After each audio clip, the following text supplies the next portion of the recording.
So if you've worked for Extension for very long, you've probably heard of Who Gets Grandma's Yellow Pie Plate.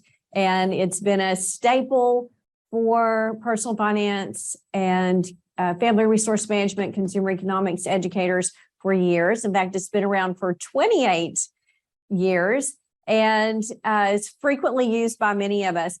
Dr. Sum is a professor and extension specialist in family economics and gerontology with the Family and Consumer Sciences Department at the University of Minnesota. And she is joined today by a couple of her colleagues, Chelsea Beyer and Molly Hofer. As we proceed with our webinar today, if you have questions, you are welcome to put them in the Q&A, and we'll be sure and circle back around to those as needed when we have time. This is kind of a bonus webinar for us this month. Our community webinars are usually on the fourth Wednesday, so we will have another webinar this month on June the 29th, and that will be planning ahead. So it will be kind of the same kind of topic, some of those decisions that deal with kind of later in life, talking about advanced directives, and some estate planning issues. So Jenny Abel will be our presenter on that at the end of the month. But for now, we are delighted to have with us Dr. Marlene Sum and her colleagues from University of Minnesota. First of all, I better clarify that Chelsea and Molly are from the University of Illinois. I don't want them to feel like they just changed universities here. Anyway, well, I appreciate being able to do this webinar today. As Laura explained, I am retiring. After 34 years at the University of Minnesota, I am excited about some changes in pace and focus, and that happens the end of June here, so it's coming up quickly. And it seemed to be quite an appropriate time to focus on updates and best practices around Who Gets Grandma's Yellow Pie Plate, and basically really wanting to send the message that I might be retiring as the lead faculty and author on Pie Plate, but the program is not retiring. It's in good shape, it's up to date, and again, just to make sure that message is out there and encouraging everyone to keep up the good work. I don't expect to actually disappear myself necessarily. I love teaching Pie Plate and doing training, and expect to be available to do some of those things as it makes sense. So a lot to cover today. So thank you again for letting me talk about one of the topics I'm most passionate about in terms of later life families. So where are we going today? We are going to talk really quickly about why families and inheritance matters. A very quick history of the program for those who've not heard that before or know that 28-year history, and spend most of our time talking about what I consider the best practices and some updates.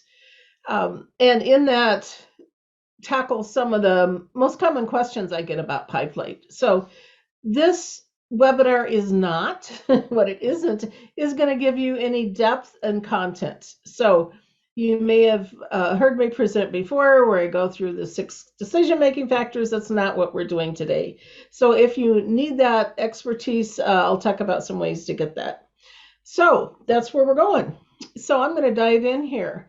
What we know is that Who Gets Grandma's Yellow Pie Plate and inheritance issues overall are decisions that very few families escape. So the flip side of that is, think of all the target audiences out there. Almost every family has to deal with these decisions, and most of them need help to do that.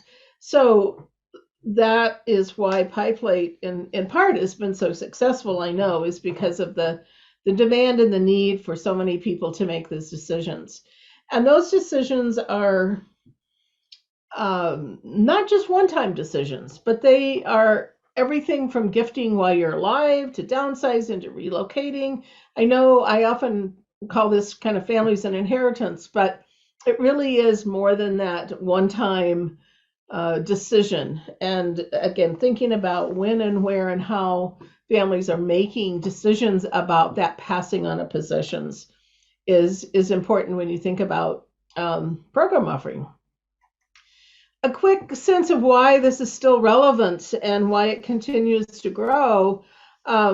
Numbers and figures on here, but the bottom line is the number and proportion of the aging population, particularly those 65 and over, is growing exponentially, as you probably have heard or experienced. Nearly 1 in 4 Americans will be 65 years and older in 2060. I have to think about that number, 2060. It's a few years from now.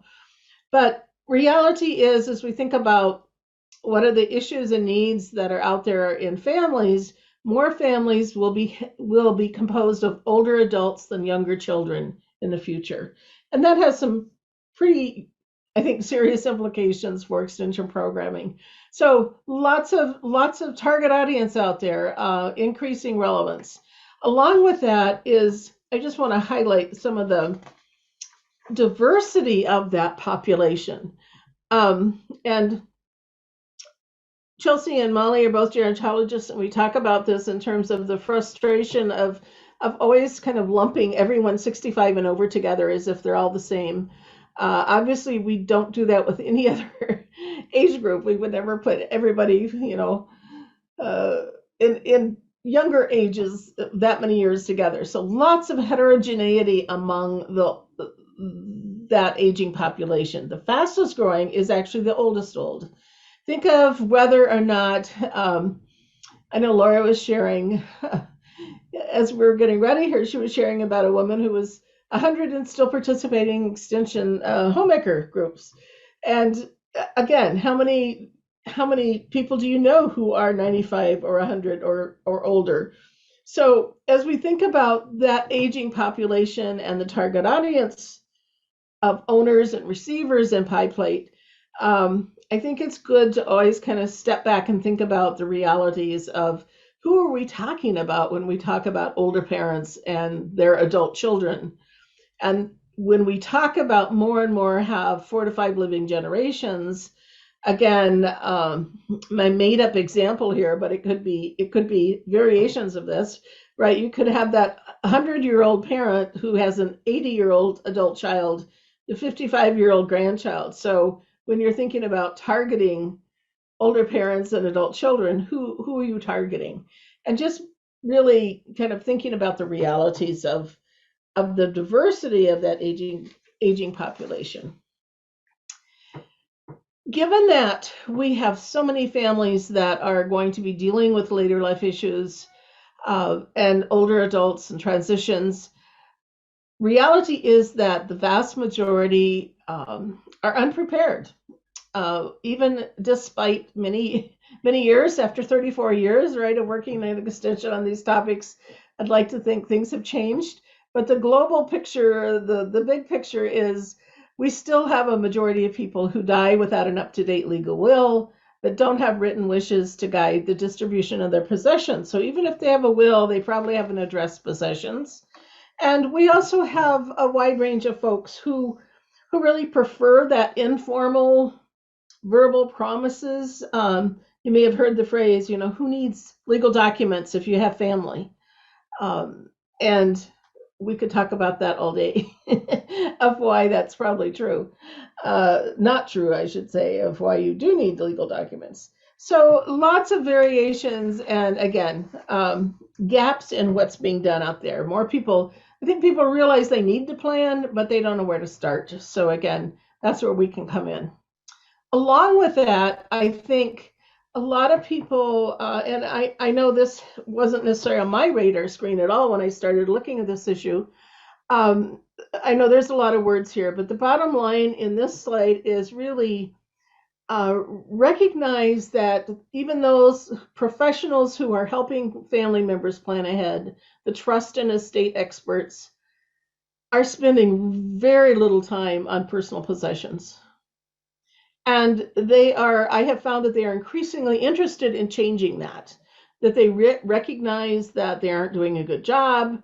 They maybe are doing that one line in a will, divide things equally, even though they know that's not the best thing. So you can see the small amount of time they're really spending. So again, some gaps to fill, both in helping individual family members as well as helping practitioners improve what they're doing. So again, I think we have some real important work to do in both of those areas. We know that the gaps in planning can lead to consequences that aren't always the best for families. And I think it's, again, important to note that what we're talking about in many cases in pie plate, as I call it in short, is really impacting some of the most powerful relationships that we have in families, the longest and most powerful that can influence health and well-being, and that's the parent-child and sibling relationships. So as much as we can, we obviously want to protect not only the economic security, but the social, emotional security and well-being of families. And before I forget to say this somewhere along the line, I have found it interesting over the years, again, how even, well, particularly in extension we debate, is Pie Plate a family living program or is it a resource management program? Again, my guess is every state treats it differently, but I have found that there's this great desire to put it in one of those boxes, right? And I have continually said it's both and. It's a lot about family relationships, and it also has implications for financial security. So in my mind, it doesn't necessarily matter. Both, there's lots of room for different disciplinary perspectives. So with that, let me step in and say why Pie Plate started. And it sounds like ages ago by now, but in 1994, let me think back. I started in Minnesota in '88, and so I had been a specialist for a few years. And even though this picture is fuzzy, this is the original Pie Plate team. How Pie Plate got started is several educators in the front here had been out doing a lot of teaching around farm transfer. And they were getting more and more questions about the stuff, the possessions, and came to me as a specialist in gerontology and said, what do we know? Where's the research? Where are the prevention resources? We've got a lot of things on title property, but we really don't have things on anything else. So with that, we created this 6-person team of 5 educators and myself. I've been kind of the lead author and researcher along the way. And I didn't actually go back and count, but I'm thinking probably for the last 15 years, I'm the only one that's still around. Others have retired or moved on. So I'm kind of the surviving person here. So that's the beginning of Pie Plate. It really came out of community needs being identified and recognizing that role of possessions, that they are more of a common source of conflict than money, and that there's lots of complexity that goes on around possessions. And it's a lot more than a legal issue. That's really the simple part of Pie Plate, is how to put your wishes in writing. It's a lot more of the emotional, again, all the complexity that goes into losing someone, dealing with death and dying, all of those things that come together. So Pie Plate really is about key protective factors that are critical for optimizing both that inheritance planning and protecting those family relationships that we're talking about. It's made a lot of changes over its years. It's also has a lot of continuity over the years, and that's what, again, I hope you get some sense of today.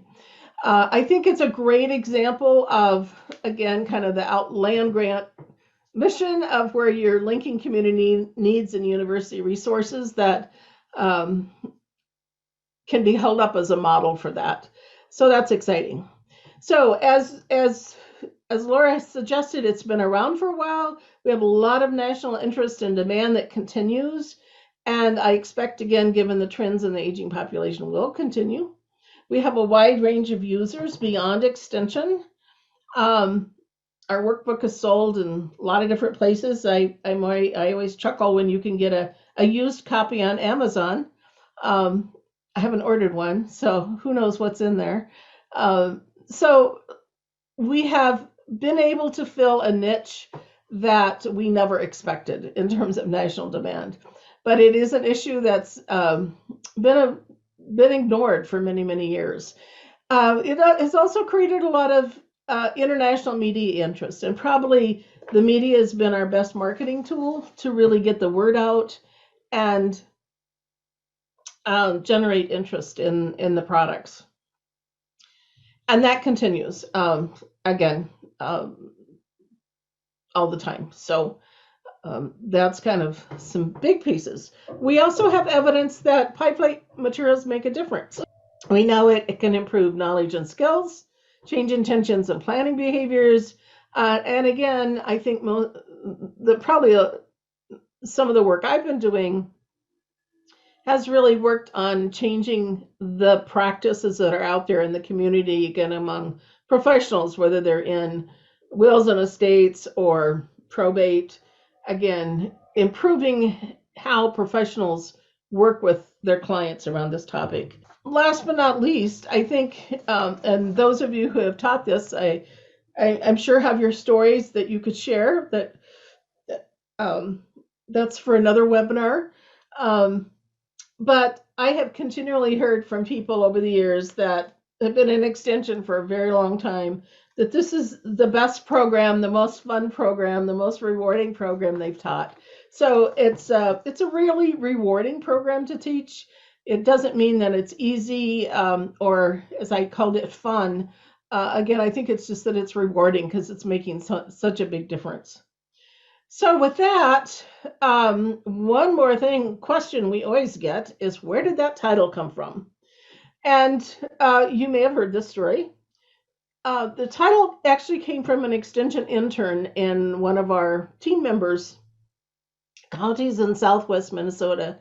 And Andrea's 22 at the time, and she explained that we were talking about the project and didn't really have a title. We had a working title, and she said, well, in my family, it's Grandma's Yellow Pie Plate, and there it was. So that became the title. It's a great metaphor for lots of possible meaningful items. And Andrea, by the way, inherited that pie plate. And there's more to that story that I don't really have time to tell. But anyway, that's where the title came from. So I'm curious where all of you are in terms of your own experience with pie plate as we get going here. So many more than I expected are brand new to the content and materials. That's exciting. That's great. Again, I'm fully aware that we have a wide range of extension people who, like me, may have been around and have been aware of this project and were trained maybe 25 years ago when this is part of a national initiative, and others are many of you are brand new. So again, for those of you who are brand new, you may have different questions than I'm able to answer today, and I just want you to know that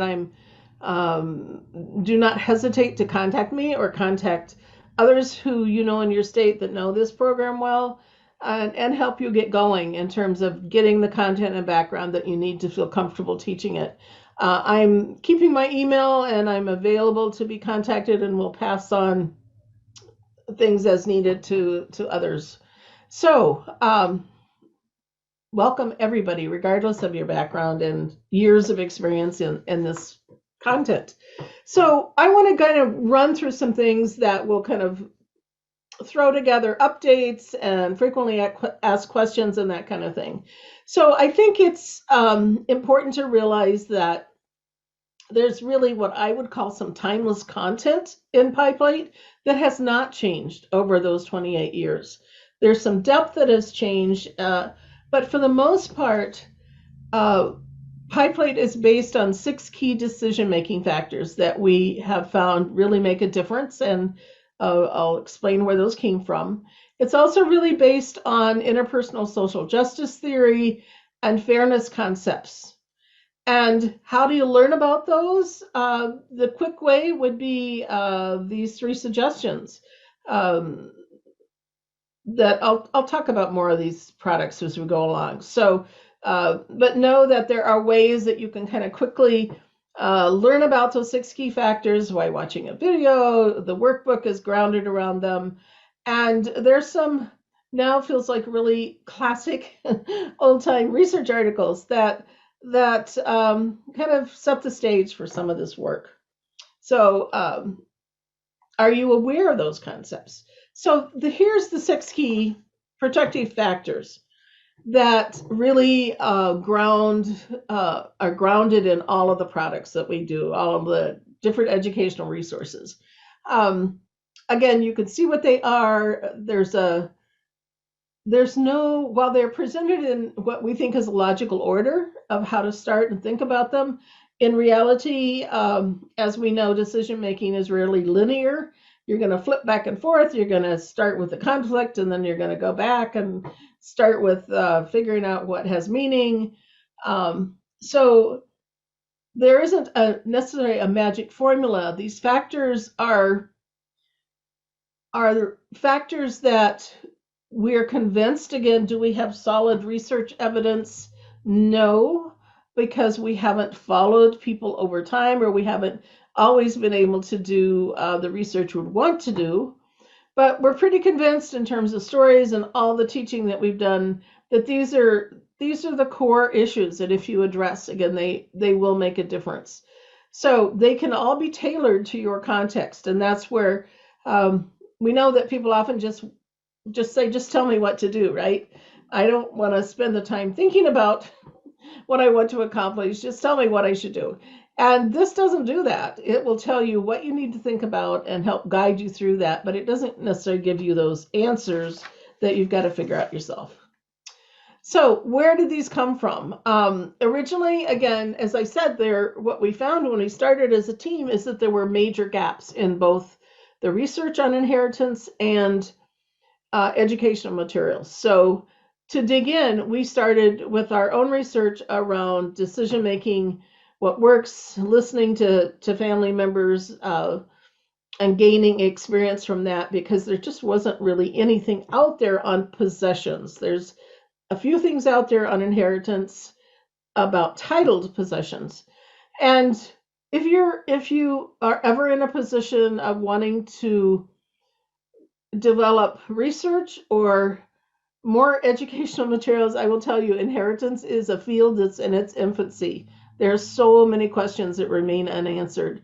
And if it's an area that intrigues you, I encourage you to dig in, because there's lots and lots that's yet to be learned, and very little research in the US.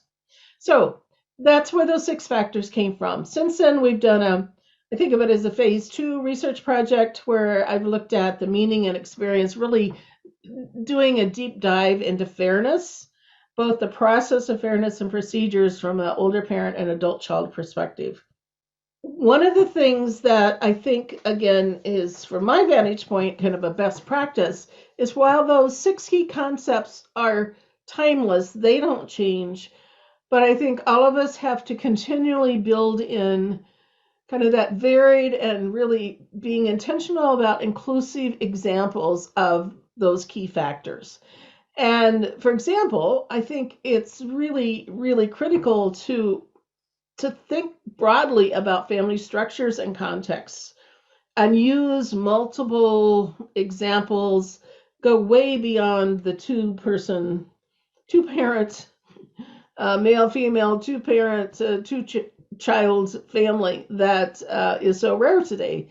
And use examples as you're teaching, include step families that are very common and childless individuals that are common. What do they do?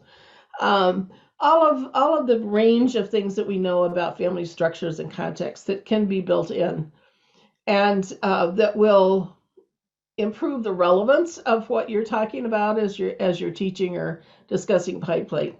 Along with that is the varied examples of personal property. So again, we know that personal property can have some can have financial value that it could be sold for a certain amount on the market. Others is emotional value.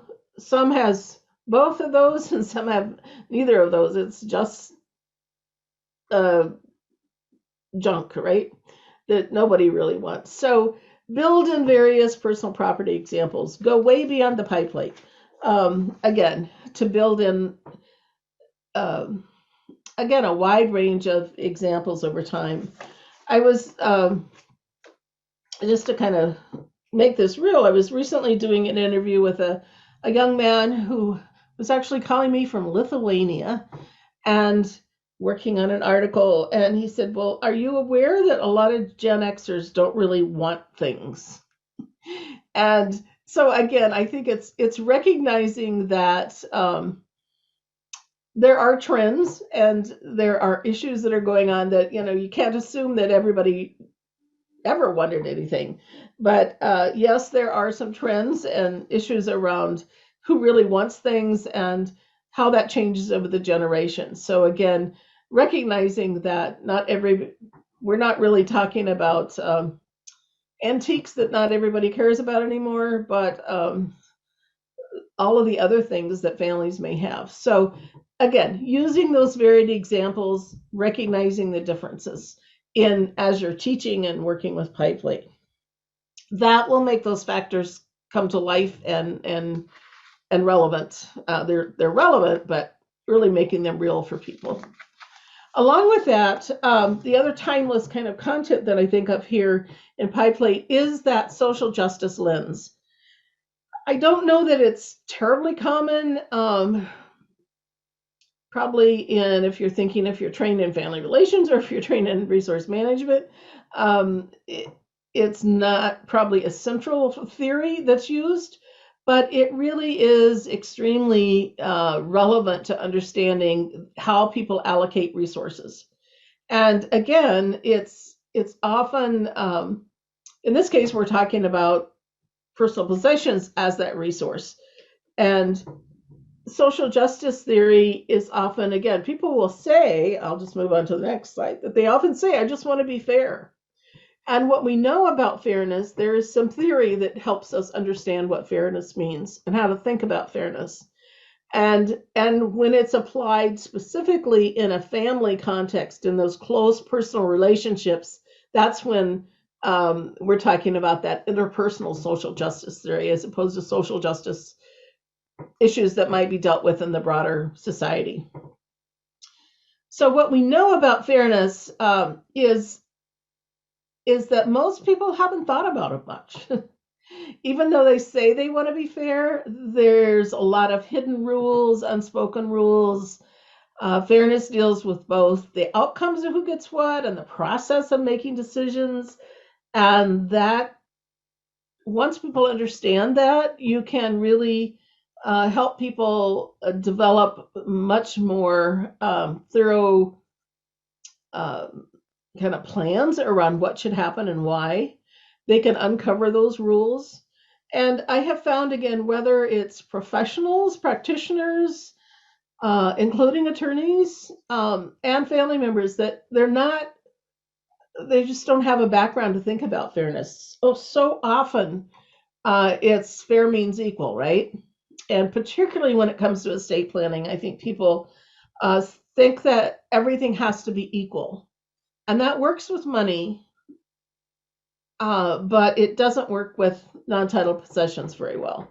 So getting beyond kind of the fair always means equal and understanding that property owners do have a right to decide who gets what.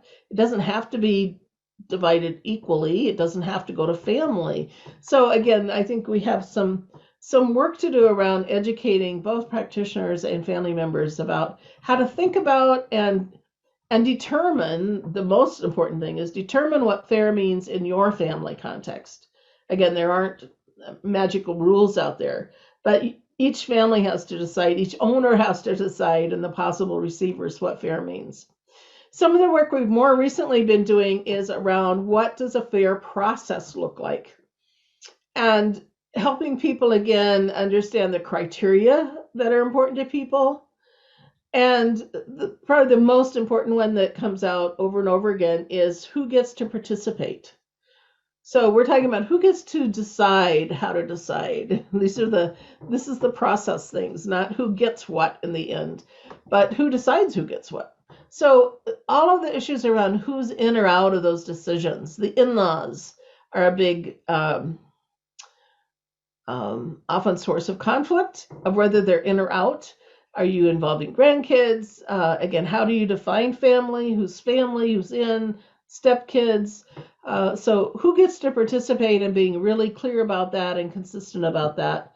The rest of these, I think, are probably obvious and may make perfect sense to you. But again, what we find is people need help really sorting through what are the criteria in their family, what does participation need to look like in their family, and so they need those prompts and helps to think them through. So fair process and outcomes are all a piece of that fairness piece.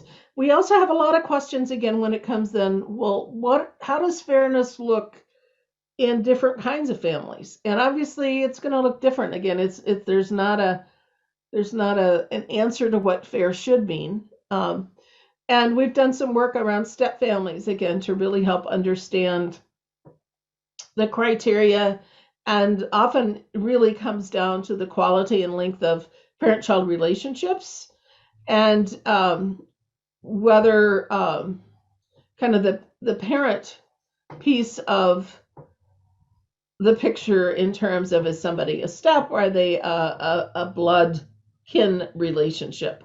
And that seems to matter to people. So again, there's an article there I suggest that you might want to take a look at, and you will get a PDF of the PowerPoint, so you'll have all of this.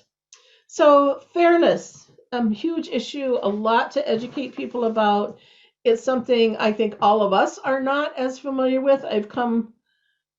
I hope by now I understand something about it, but it is new to a lot of people. And so I encourage you to get comfortable by reading and doing some background on fairness. And I think you'll find you start changing your own language and perceptions about how you think and talk about fairness. So it's a big piece. So with that, that's some of the kind of the timeless content and how to keep it moving along with the times, if I can say. I also want to address some of the best practices around PiePlate and when we're talking about maintaining quality and integrity in the program. And this isn't my favorite thing to talk about, but we realize that there has been some misuse, some of it, most of it probably very unintentional, but there has been the misuse of PiePlate materials, and that happens with all kinds of programs. And so we really are asking people to use the required title and trademark symbol. And it is trademarked, and you need to, whenever you use the products or the content, to call it Who Gets Grandma's Yellow PiePlate with question mark and trademark. We know that title works. The tendency is for people to want to say, well, can I use Grandma's Yellow PiePlate and Grandpa's fishing gear? It's like, no. So the title works the way it is. It's already a mouthful. So if you have been using variations of it, we ask you to not do that. We're not going to be a police force, but check around. If you see something that seems a little off, let us know, and we'll kind of politely ask people to refrain from doing that. The other thing that I would say is a best practice, it's not that you can't do this, but we have learned over time that I think the gut reaction is if you're trying to develop any marketing tools or kind of strategies, excuse me, is to use a picture of a pie plate or a pie plate with pie in it, or some food items. And I've had, I did some work with a financial planner and they gave free pies to everybody. And I thought, okay. So it's really not about the pie plate or food. And I think again, it's about possessions broadly, and it's about people. So again, just think about kind of the image and what you're promoting. Another piece of this is just a reminder, again, some of this has changed over time from the very beginning days. But we do have, again, the materials are copyrighted. We ask that you not copy workbook pages or distribute them. Credit the source if you use any components of the program. I included the appropriate site for the workbook that you see here. So again, just asking you to be to really help protect again the quality, integrity, and maintain things the way they are, and give credit when you use portions of it. So that's some of the protecting the integrity. Let's jump into best practices around target audiences and some of the marketing. So who are the target audiences? Again, we have learned some things over time. We started, again, I think what hasn't changed is the primary target audience is still those family members across the generations, either the older property owners and the potential receivers, whether it's adult children, siblings, grandkids, whoever. So thinking about primarily people in this case who are planning in advance. They know they need to do something, they don't know where to get started, and they need some help. So again, these are the advanced planners who the more they can do in advance, the more choices and control they're going to have. So think carefully again, and I'm sure some of you have experiences in terms of where people gather that you can reach them. And again, one of the things I think that's most helpful is go where the individuals are already in a group versus trying to bring people together intentionally. Both can work, but I think, again, think of the many opportunities that may be in the community where people, adult children, older adults, are naturally gathered, and market to those folks.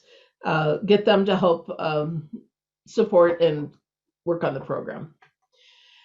And then there's also, I think, a lot of opportunities, and I know there's a lot of opportunities because I see them happen over the years, of kind of a broader, what I title here is passing on audiences. People are planning in advance, and they may want pie plate, but they also want to deal with the title property if you're doing family business, farm succession. We've had some work in Minnesota that's focused on, and I know there's work in Oregon and Maine and others where there's people who may purchase land for the family that's forestry, woodlands, and they see it as a legacy, and they're trying to figure out again how to transfer that. And so many of the concepts in pie plate can relate to that. Family cabins in Minnesota are a big thing. Again, if you think about all the controversy about what's fair and who gets what weekend, and I don't know, there's all kinds of issues. And then there's another audience that, again, I guess I was somewhat surprised at thinking about the leaving a legacy. Those who are interested in gifting and bequests, foundations, reaching alumni at the universities. They really obviously don't want things, but they want people to start thinking about a legacy, and pie plate can be a good end to that. And there's got to be some humor in here, right? We know that another big audience is after death, and that's the executors, the personal reps, those who are dealing with having to work it out, basically, when an older parent has failed to plan, and now they have this storage room full, or they have a house full of possessions. And again, I'm going to start kind of flipping through some of these too fast, so you can go back and read them. Apologize for that. But bottom line here is executors, if you've been one, you know this, can often be really overwhelmed. It's something many haven't done before. There's all kinds of family dynamics that can come out. And they have been a surprising audience for Pie Plate. Lots of calls of like, I'm meeting with my family in 2 days. Help. So they're really looking for some of that key wisdom about fairness, about why things are sensitive and those kinds of things. So estate executors, the planning after death, settling estates, probate folks are another target audience. Along with that, I kind of talked about the professional audiences, and I think we don't think about them as much as we should when it comes to Pie Plate. That there are a wide range of people who are interacting with families as their family members as their clients, and they need help helping those clients, and they often realize they do. They're not trained in the family relationships and the issues, and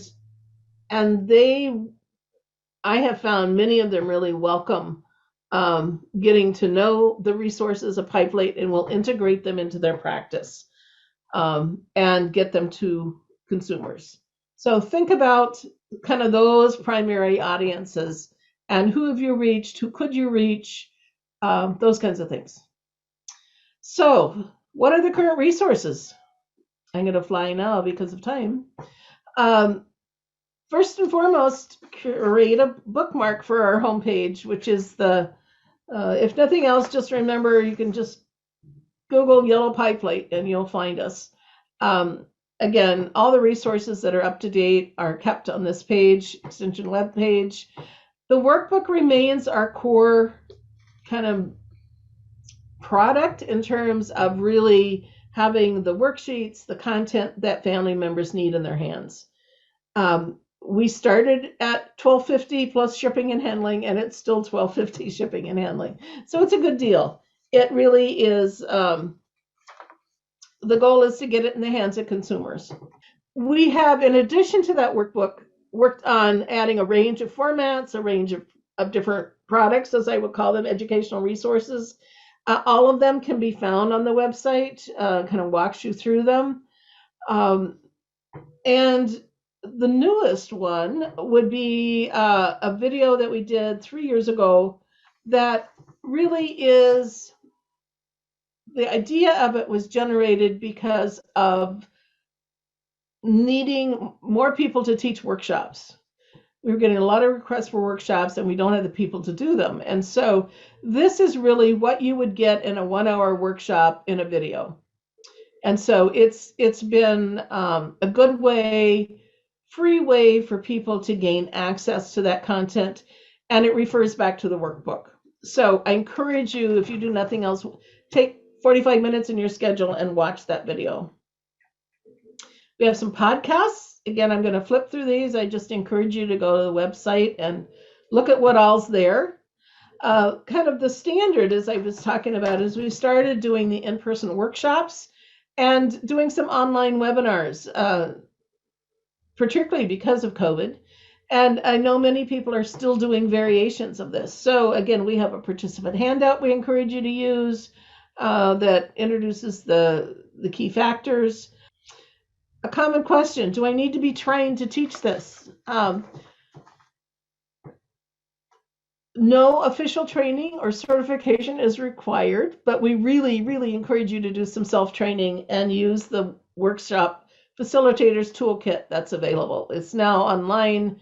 You can get a copy of the workbook. So it has kind of all the background you need to kind of self-teach yourself. It's got the teaching materials you need. I want to kind of stop at this moment, and I have asked Chelsea and Molly from University of Illinois to share a little bit of their best practices. I think it was, they will correct me, but it might have been last year. I heard that they had offered Who Gets Grandma's Yellow Pie Plate webinar, and they had 600 registrants. I'm like, wow, what are they doing right? So with that, Chelsea and Molly, uh, share some insight. Okay, that part of our little 5-minute spiel will be Chelsea. She'll dive into that a little bit, how we have been successful with all of our webinars here since the pandemic. But thank you very much. First of all, Marlene, Chelsea and I think are your biggest fans. But we're delighted to talk about what Pie Plate has meant to us in Illinois. I can honestly say I think we are the biggest supporters of the Pie Plate program. I'll say that until I'm challenged. But Pie Plate came to Illinois, University of Illinois Extension in 1998. And like Marlene said, she's the only author left here to talk about Pie Plate. Everyone's retired. Well, I'm the only person who is left who was part of that initial training of trainers. Both our consumer economics team and family life team were trained at that time in 1998. There was probably about 35 of us went through the training, and we were taught or during the training, we were encouraged to teach this in an interdisciplinary way, like Marlene talked about. So we were able to teach together, consumer ec educator and family life educator. Consumer ec would certainly cover titled versus non-titled property, transfer decisions, all kinds of those kinds of topics. And then family life would talk about family relationships, the emotions involved in this kind of family issue or family opportunity, depending on how you look at it. We talked about family relationship issues. And over that time, we reached, well, to tell you how many we reached, I'm a bit obsessive about numbers. I already shared this with Marlene. I've worked at U of I for 30 years, and I've kept stringent records of my teaching. And I alone have taught Who Gets Grandma's Yellow Pie Plate 127 times and have reached nearly 5,000 people myself. So if we are to extrapolate that number to 35 and then additional people, obviously Chelsea is also here a long time, but she is not part of that core group. We conservatively have probably reached 40,000 Illinoisans in presenting Pie Plate. And that is enough to fill White Sox Park, if you're familiar at all with Chicago. I still call it Comiskey, but it's guaranteed rate field. So this is one of our most, if not our most requested program, other than the brain health programming that we're known for in Illinois. Pie Plate is one of our most requested programs. I think it is one of the most requested programs because everyone, absolutely everyone can relate to this topic. Everyone can use the materials successfully or what they've learned successfully from people like us who are providing the educational information, and everyone can benefit from it. All families are impacted by this. So we have gotten a lot of mileage out of this topic, and it is timeless. So we will never tire of teaching this topic, and our audiences will never tire of hearing about it. I mentioned the topic is timeless. It's very important for us. We also love that it is, in essence, a facilitated discussion for the most part. There are so many parts built into Pie Plate that offer opportunities for audiences to tell their stories and to give their ideas and to share the good, the bad, and the ugly. You know, we've heard many, many different stories over the years that are all heartfelt, some are heart-wrenching, but some people have wonderful ideas that others have benefited from. So there are built-in opportunities for a lot of audience participation, which is another big reason why this is so successful. So we started with a binder in 1998. You know, and I certainly had my share of overhead slides and dragging the overhead and facilitating discussion that way of this program. Today, there are 6 of us who teach Who Gets Grandma's Yellow Pie Plate in Illinois, and our audiences range, as you mentioned, Marlene, many, very few to many, and Chelsea is now going to talk about our unique outreach opportunities that we've had. Thanks, Molly. As Marlene said, we do suggest that you guys buy the Facilitators Toolkit if you're going to teach the program, because it has helped all of us in Illinois. I came in after the initial training, and so all 6 of us educators have purchased the updated Facilitators Toolkit. A couple years ago, we partnered with the Illinois Pension System across Illinois, and we reached over 2,000 individuals over 2 summers. One summer we taught pie plate across the state, and it was so well received, they asked for us to do it again the following summer. And that summer, then we partnered a second program and on doing making end-of-life decisions with our consumer team. And then during the pandemic, like Marlene said, we offered a webinar series, and Pie Plate was one of the sessions in our webinar series, and we had over 600 people register for Pie Plate. A little over 300 attended virtually, and another over 300 or so received the link to view the recording of the program. So as you can see, that this is has been well received in Illinois. And just some teaching notes.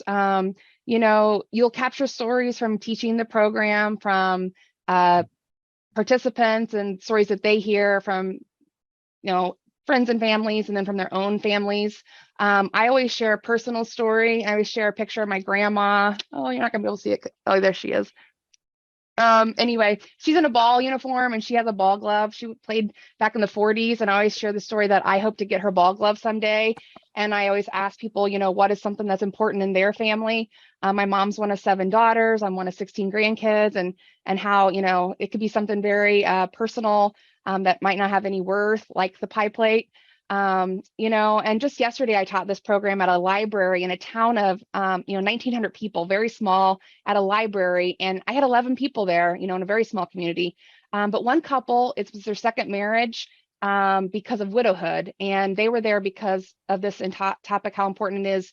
They want to pass along their things to their children appropriately, because each individual had children from their previous marriages before their spouses died, and how this was very important to them to do it right and not hurt any feelings. And so, as Marlene said, with, you know, different blended families, step families, all these things, this is a very important topic, not only just for, you know, regular families, but how families have changed over the years. So it does have a lot to offer, and there's a lot of discussion. And like Molly said, it's a great program, and it kind of just it's not only a presentation, but a conversation. So I forgot, I think I should share with everyone our last story that the entire Family Life team uses. And it was told to me in the 90s. A person at a library program told me that his neighbor was lived in a palatial place, a big house all by herself, never had children, never married. And she was looking to downsize and move into a retirement village. She wanted to have a public auction, much like, you know, a Sotheby's auction. She had a great room. So the neighbors got together and helped her plan that day. They had a hired auctioneer and everything. The first 3 items that came up for bid on that day, up on the stage, the woman that owned them was the highest bidder. She bought them back herself. The first 3 items she couldn't part with, in other words. So we always leave our audiences with the idea that making a plan is very important, but coming to terms between your head and your heart, what you want to do, that it is your stuff and it is your decision. So that's typically how we close our talks. And we have found that to be most beneficial, when people really take ownership of what they are responsible for doing in helping their families and in helping themselves. So thanks, Marlene, for letting us share. Thanks everyone for joining today.